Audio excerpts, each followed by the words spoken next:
So today we're going to talk about Stoicism. Stoicism is a massive topic. It corresponds to a period in antiquity. We're talking about the 3rd century before Christ. It's a philosophical movement that came after Socrates, Plato, and Aristotle. And it's a movement that has endured through the centuries, that has undergone quite a few evolutions and even distortions.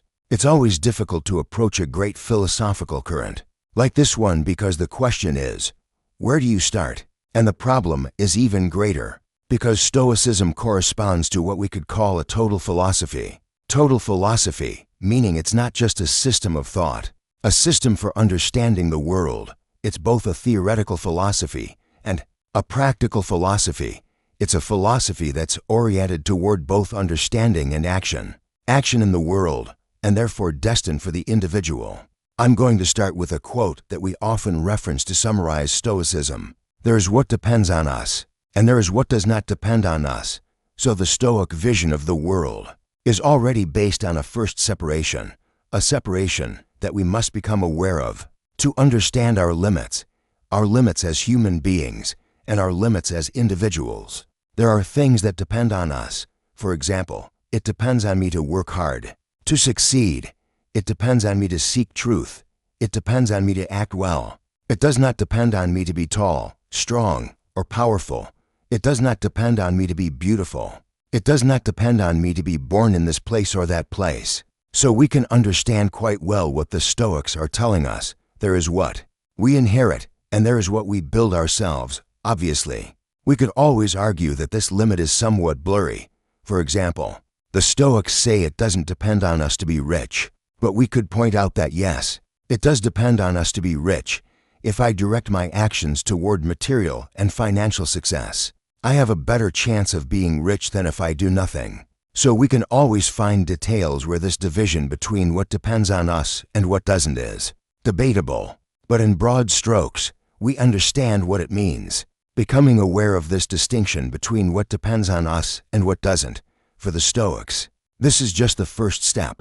It's the first step toward the awareness that we are not capable of doing everything and that we are fundamentally limited. From this point of view, Stoic philosophy is a call to humility. Humility which is nothing other than the recognition of our powerlessness, our finitude. We can say it in reverse. If I have wishes, desires, or ambitions that are totally disproportionate, somehow I'm going to be confronted with my limits. I won't be able to access everything I want. And when I encounter obstacles to my desires, the problem is that I risk being unhappy. To put it simply, if I desire impossible things, I will suffer. I will suffer because I will realize that by definition, what is impossible is not accessible to me. Now this might sound totally obvious and banal. We might say, is this really philosophy? Saying that what is impossible is impossible. In a way, it's atautology. Yes. But if the Stoics take the trouble to specify this, it's because in our daily behavior, in our real behavior, we tend to forget it. We tend to believe that certain things can depend on us when they don't. And they give very concrete examples. First example, I'm aware that my life is limited. My existence on this earth is limited in time. And besides, the existence of all human beings is limited. So when someone dies, even if it's someone I cared about deeply, even someone I loved, I must accept their disappearance. I must accept the death of this person since it's in the essence of human beings to be born, to live, and to die. Being sad because a loved one dies, for the Stoics, this is first of all a logical aberration. And it's true, it is a logical aberration. I cannot make the people I love eternal. That's a fact. So this first limit of human nature, which is death, this temporal limit, I must not only know that it exists, but I must accept it. And this is where we see that for the Stoics, understanding something, being aware of something, is not simply knowing that it exists. It's accepting it in the depths of your being, even in the depths of your flesh. And it's at this moment that we realize that Stoic philosophy is not just a theoretical philosophy, but truly a practical philosophy. It's both a philosophy and a psychology. Our life is not eternal. We must accept death. We must accept our own death. As Epicurus said, learning to live is learning to die. And philosophy is all the work of accepting death. but not accepting it as something sad or regrettable, accepting it as a necessity, accepting it as a law of nature. And it's only from the moment when I deeply accept it as a law of nature that I can free myself from the sadness, the grief, the suffering that this idea normally carries. If right now you try to imagine at what age, in what place, under what circumstances you're going to die, will you die a natural death? Will you die in your sleep? Will you die in a car accident, from an incurable disease? Immediately, what will overwhelm you is a feeling of anxiety. And this feeling of anxiety, for the Stoics, is proof that in a certain way, you have it accepted. The idea of death. We find this idea a lot, both among the Stoics and the Epicureans. Death is nothing. Death is nothing. Why? Because when we live, death is not there. And when we die, we're no longer there to suffer. So ultimately, we never encounter death. Death takes us away, but in a snap of the fingers, so that we don't have time to see it. So the anxiety of death is the anxiety of an idea, not the anxiety of a reality. It's the anxiety of a mental projection. And this is where we start to approach the core of Stoic philosophy, the role of imaginary projection. That makes the individual never totally in their present reality. We're never really in the present moment, if you will. We're always in anticipation of the future or in nostalgia for the past, but ultimately, we're never really in the present. The problem with these projections is that they give birth to emotions in us, emotions that the Stoics called passions. So this is the old term for talking about emotions. Passion in Greek is called pathos, pathos which means suffering. And passion is what we are passive toward, what we undergo. Fear, regret, jealousy, envy, anger, all these are emotions. These are passions, but these are things that are first creations of our mind. And it's proof that we don't accept existence as it is. I took the example of death anxiety, but we could take tons of other examples. If, for example, I'm jealous of my neighbor, I'm jealous of my neighbor because he has a nicer car than me, or because he has a more beautiful wife than me, more beautiful children than me. Whatever. Well, this jealousy is a projection of my mind. That is to say, if my neighbor didn't have everything that I don't have, I wouldn't be unhappy. So it's because my neighbor has what I don't have that I have this frustration. That translates into jealousy. But in this case, it's not my neighbor who is responsible, it's me. It's me who lets this thought and the emotions that flow from this thought, it's me who lets these emotions take over me, take over my emotional state. So I'm responsible for it, so it depends on me. And here we arrive at this idea of the Stoics. I must not be affected by what doesn't depend on me. All right, so first observation, there is what depends on me, there is what doesn't depend on me. Second observation, I must not be affected by what doesn't depend on me. I said earlier that fear of death was a logical aberration for the Stoics. But in fact, for the Stoics, all emotion is a logical aberration. For a simple reason, an emotion doesn't solve the problem that causes it. Actually, for the Stoics, the cause of our emotions is ourselves, but we spontaneously identify the cause of our emotions with something external to us. If I'm angry, it's not my fault, it's because someone made me angry, because someone put me in anger. For the Stoics, this is bullshit. If we're angry, it's because we can't control our emotions. And the other person is just a pretext to justify our anger, that is, to justify our inability to control our emotions. We are responsible for our emotions.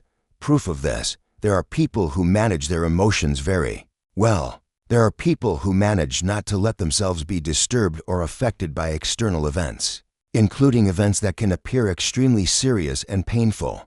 And besides, we say of these people that they know how to remain stoic and everyday. Language means impassive, without passions. It's a form of indifference, but not an indifference linked to an absence of consciousness.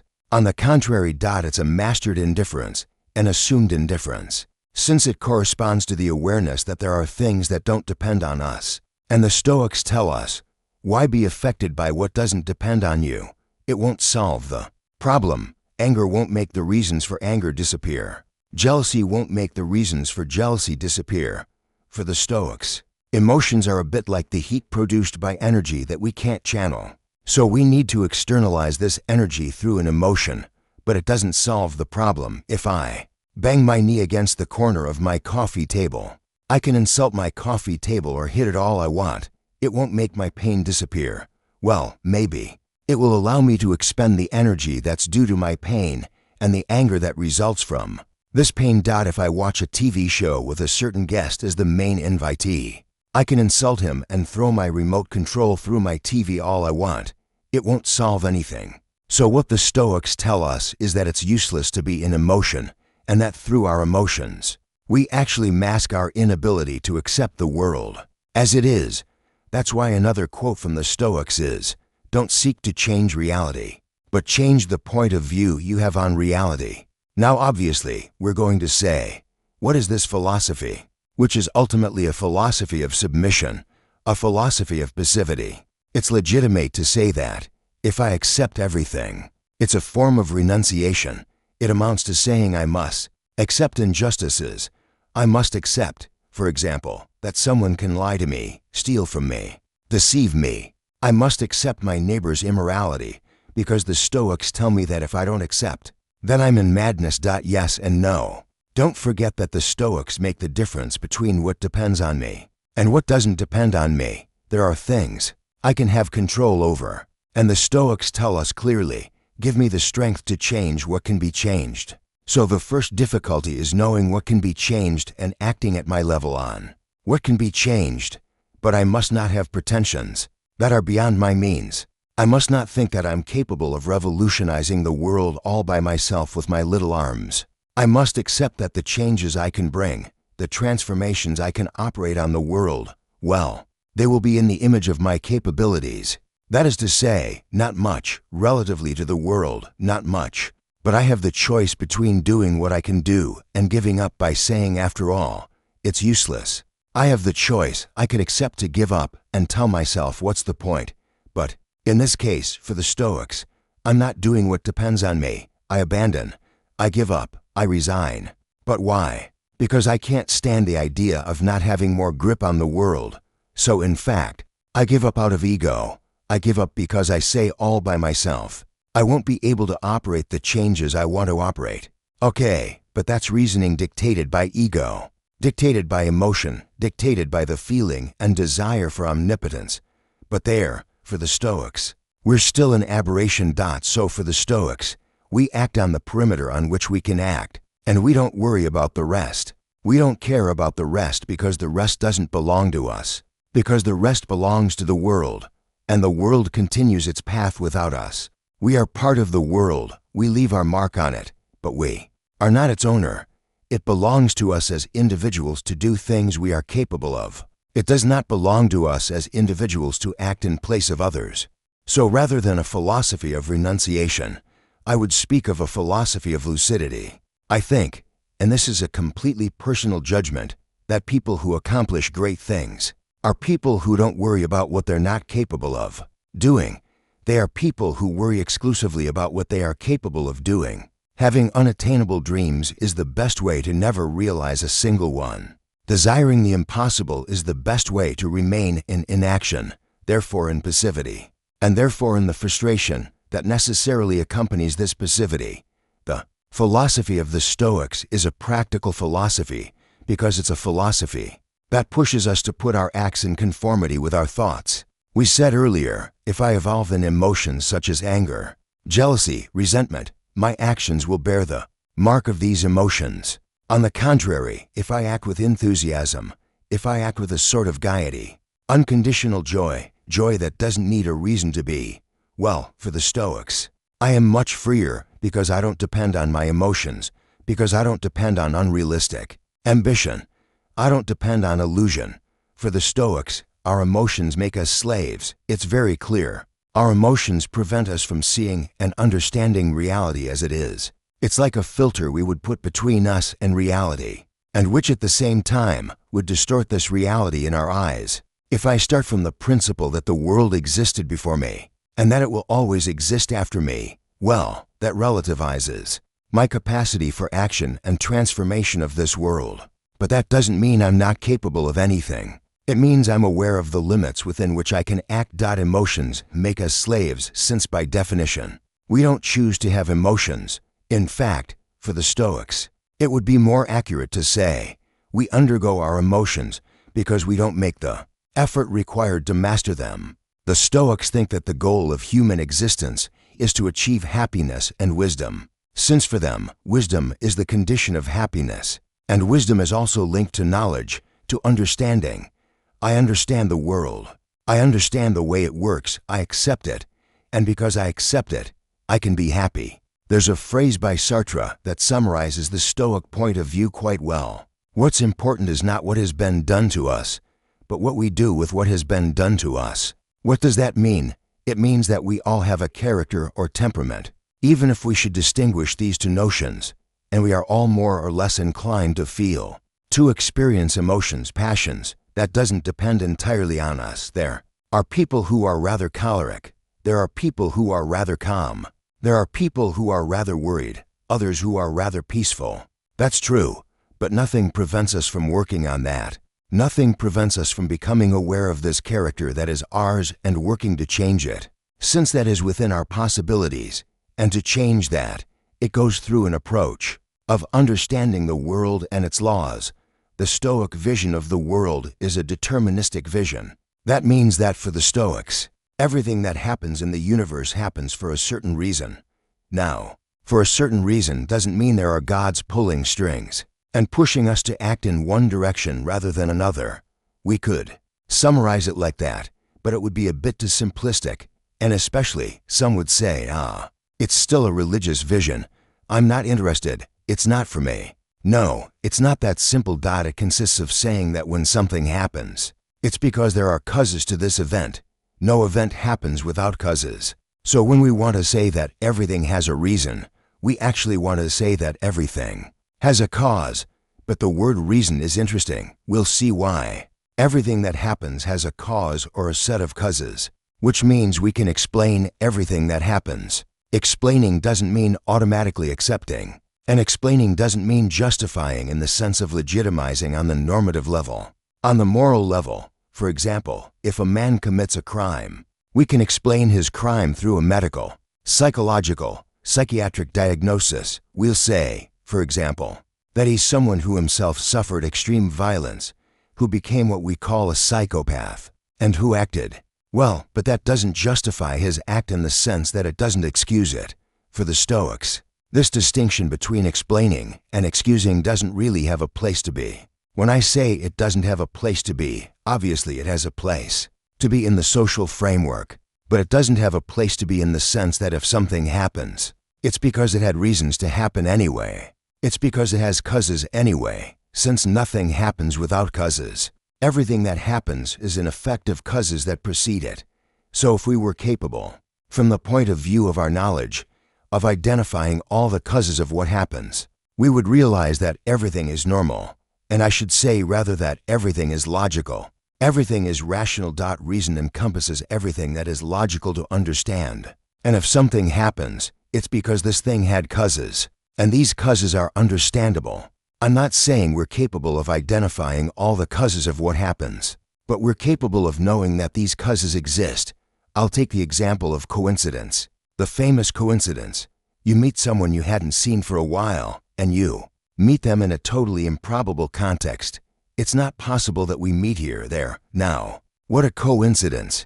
Coincidence, or rather the feeling of extraordinary coincidence, is something we've all experienced, but which for the Stoics corresponds only to our individual point of view. And if we wanted to be a bit mean, we'd say it corresponds to our ignorant point of view. Ignorant because we are actually surprised by something when we don't know its causes.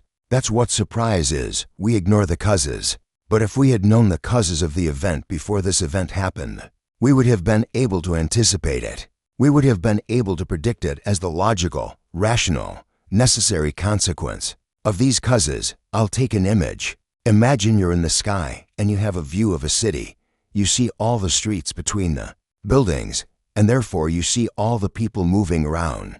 And therefore you're able to see when the people are going to cross at a street corner. Because you have the omniscient point of view, you're above and therefore you see the encounter before the encounter takes place. For you, nothing is surprising. But for the individuals who meet and bump into each other at the street corner, it's extraordinary. So it's a question of point of view actually. Surprise, astonishment, coincidence. The feeling of coincidence, it's a feeling that's specific to the individual. But if the individual were capable of elevating themselves from a rational point of view, that is, from an objective point of view, from the omniscient point of view, well, actually they wouldn't be surprised. They would expect it. For the Stoics, nothing that happens is astonishing, because they adopt this omniscient point of view, because they know that when something happens, it's because there were reasons for it to happen, and that's determinism. It's the fact of saying that everything that happens is the necessary effect, that is, the fatal effect, of causes that precede this event. For the Stoics, the universe is totally rational. If it's rational, it obeys the laws of logic. It's therefore understandable in its totality. If the real is rational, if the real is logical, man must, as much as possible, conform to this model of rationality. Man, as part of the universe, must seek to behave like this universe. The more he behaves like the universe, that is, in a rational and logical manner, the less he will be subject to suffering, frustration, sadness, in short, the less he will be subject to his emotions. The more he approaches this model of rationality, the freer he will be, and the freer he is, the happier he will be. Happiness is when I become capable of no longer depending on my emotions, which are like leeches that prevent me from deploying my rational potential. Now, obviously, we could say, what is this totally inhuman model? Yes, indeed. We can consider that it's something completely inaccessible to human beings. This capacity for absolute objectivity, that means we're no longer going to depend on our emotions. We can consider it, but the Stoics don't care. The Stoics say, are we capable of moving toward this ideal? Are we capable of freeing ourselves from the influence of our emotions? Yes, we are capable of it. But it's not easy. Obviously, it's not easy. But the Stoics never said that wisdom was easy. Philosophers in general have never said that happiness or knowledge were easy things. They say it's possible, it's doable. Proof that it's doable is that we can form the project of it. So yes, we can get rid of, we can overcome our emotions. And it's through this work of fighting against our emotions that we can move toward wisdom. And happiness. Happiness for the Stoics is in no way the satisfaction of desires. For them, satisfying desires is the opposite of happiness. Now, if you've followed me so far, you should guess why happiness is the opposite of satisfying desire. Well, because desire is something that doesn't depend on us. Desire is a feeling that inhabits us, a feeling that can even become physical, and that comes to manifest our lack of an external object. I desire something I don't have by definition, but when I desire it, I prove that I depend on this object. In any case, I prove that my happiness depends on this object. And I'm going to spontaneously associate my happiness with the acquisition of the object I desire. For the Stoics, this is a total illusion. And besides, I think each of you can experience this. If you desire something, you want a cigarette, for example, like me right now, well, you're going to smoke your cigarette, and when you've finished it, it won't be long before you want the next one. So you won't have killed your desire in the sense that you won't have satisfied it. So the cigarette I'm smoking right now doesn't make me happy. It fills a desire. It fills a lack, but one that won't fail to resurface in some time. So happiness is not getting something we desire. Happiness is no longer depending on our desires. Happiness is no longer desiring. I desire something when I'm lacking. Inevitably, when I'm no longer lacking, when I'm fulfilled, well, I no longer desire. We can be happy in illness. We can be happy in solitude. We can even be happy in physical suffering. Besides, this reminds me of another quote from Epictetus. Epictetus was a slave. Since there were slaves who were Stoics, and you're going to tell me, well, it was better to be a Stoic when you were a slave. It helped you endure. That's true. But there were emperors who were Stoics, like Marcus Aurelius. For example, Epictetus reports an anecdote. At one point, he said that someone was trying to break his arm by twisting it, and he had said, "You're going to end up breaking my arm." And then his arm breaks, and he says, "Ah well, you see, I told you so." So it's a somewhat amusing quote to say that the total Stoic, the accomplished Stoic, is one who is capable of being in pure observation, without any emotions, and without any expression of suffering. Now yes, we can consider that it's an ideal. That's a bit difficult to achieve.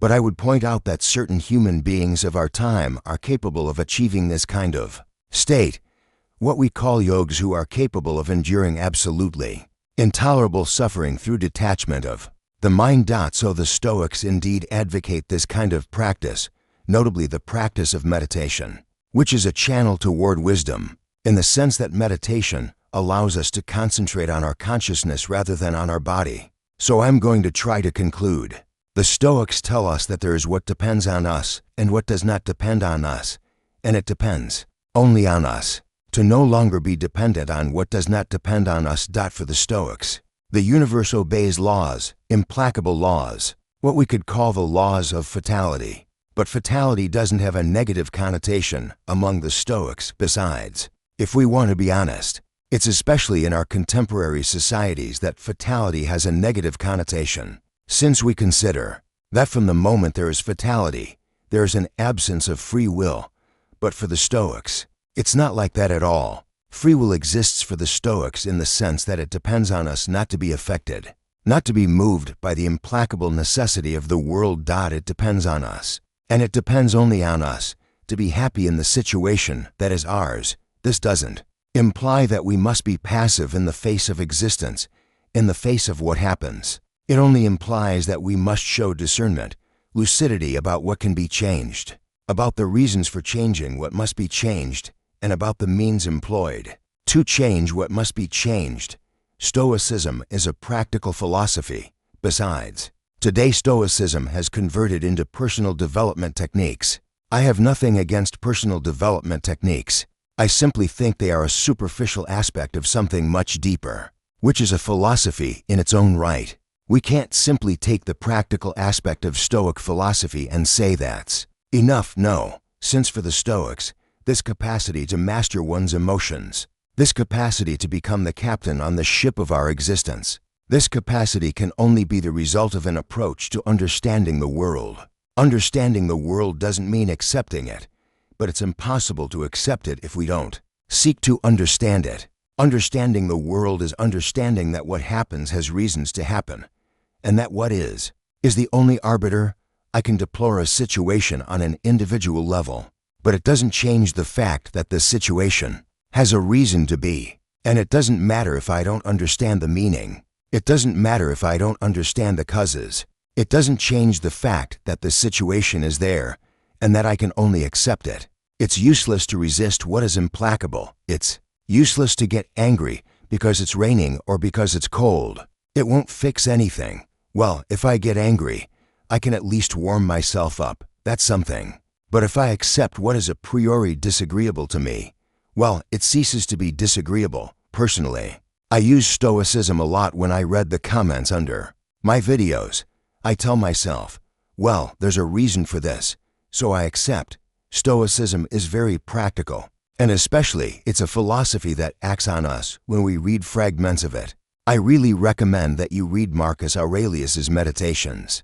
Meditations for myself, and you're going to realize that while reading, you have a strange sensation of appeasement as you read, as if the implacable logical evidence of what you're reading balances you, aligns you inside. And when you're in this state of mind, when you're in this state of neutrality with respect to your emotions, you realize that indeed, everything is justified from a rational point of view. In any case, everything is justified. And if life is not limited to reason, well, there's no reason for life to be a long succession of suffering. Thank you.